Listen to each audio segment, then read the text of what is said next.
everybody, it's EJ, and we're here from the show floor at Siggraph at the Maxon booth. I have the VP of Operations, Rick Barrett, here from Maxon, and I just want to know everything about R19. You're even doing a presentation, right?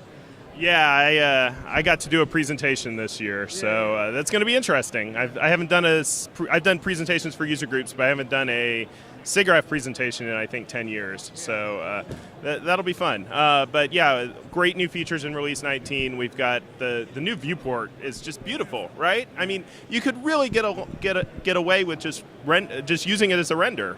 And then, of course, when you do need to render, you've got access to the ProRender GPU rendering solution. We've got some other great stuff like scene reconstruction, the new Voronoi fracture stuff. The sound effector is a lot of fun to play with. So on top, what do you think is your favorite new feature, or is that like a faux pas to ask someone?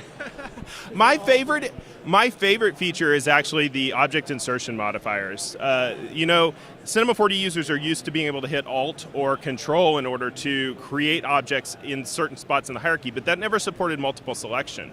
And with 19, it now does, so it makes it super easy to build out really complex hierarchies, like silly fast. And everybody knows that the object hierarchy is the strength of Cinema 4D, so being able to strengthen that is great. And I think that it's one of those things that's sort of a smaller thing that ends up at the bottom of the feature list, but it's going to change people's everyday workflow more than some of the top line features. And I think, there's all those, and they're not sexy features that are good marketing term kind of things, but there's so much stuff under the hood that you're probably not going to even realize until you start using it that is sometimes going to affect your day-to-day and probably might affect your workflow even more than some of the bigger features. So it's always that thing that you really have to appreciate all the subtle things that are added each release, things like that.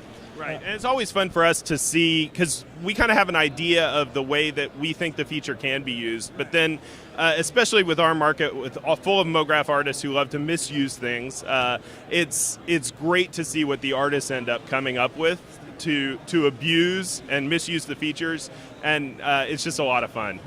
So we're excited to see what the artists do with it. Awesome. So you mentioned in R19 you also have some stuff from Cineversity that's going to also be released as well? Yeah, we're creating sort of an R19 power pack of some tools and utilities that we're going to be putting out shortly after the release of R19. We've got, it's just sort of, it came together because there were a few things that we started developing. One of the great things about 19 is that the SDK support has just skyrocketed. It's so much better than previous years, and virtually every new feature that gets developed, we have full SDK support, even in Python, to add to it. So I'm going to be coming out with some tools that help to enhance the sound effector. And also Donovan Keith, my colleague, is working on some tools to work with Voronoi fractures. And also I created a fun little plugin to import animated GIFs from Giphy. That's all me. Like, that's the one thing I saw. I was like, oh, I can't wait for that to come out. So awesome. So just to wrap up, you also have a bunch of tutorials on Cineversity as well, really, for all the new features and a lot of stuff coming out. So you want to plug anything that people should be checking out? Yeah, make sure to check out the new in Cinema 4D Release 19 videos on Cineversity. We have 11 videos that really go in depth on the new features, and of course we'll be getting even more depth with quick tips and technique and reference videos over the course of the next month or so, and we'll be consistently posting all of those on Cineversity, so stay tuned. Awesome. Well, thank you so much. I know you're a busy guy. I really appreciate you taking the time out. Rick Barrett from Maxon. Thanks.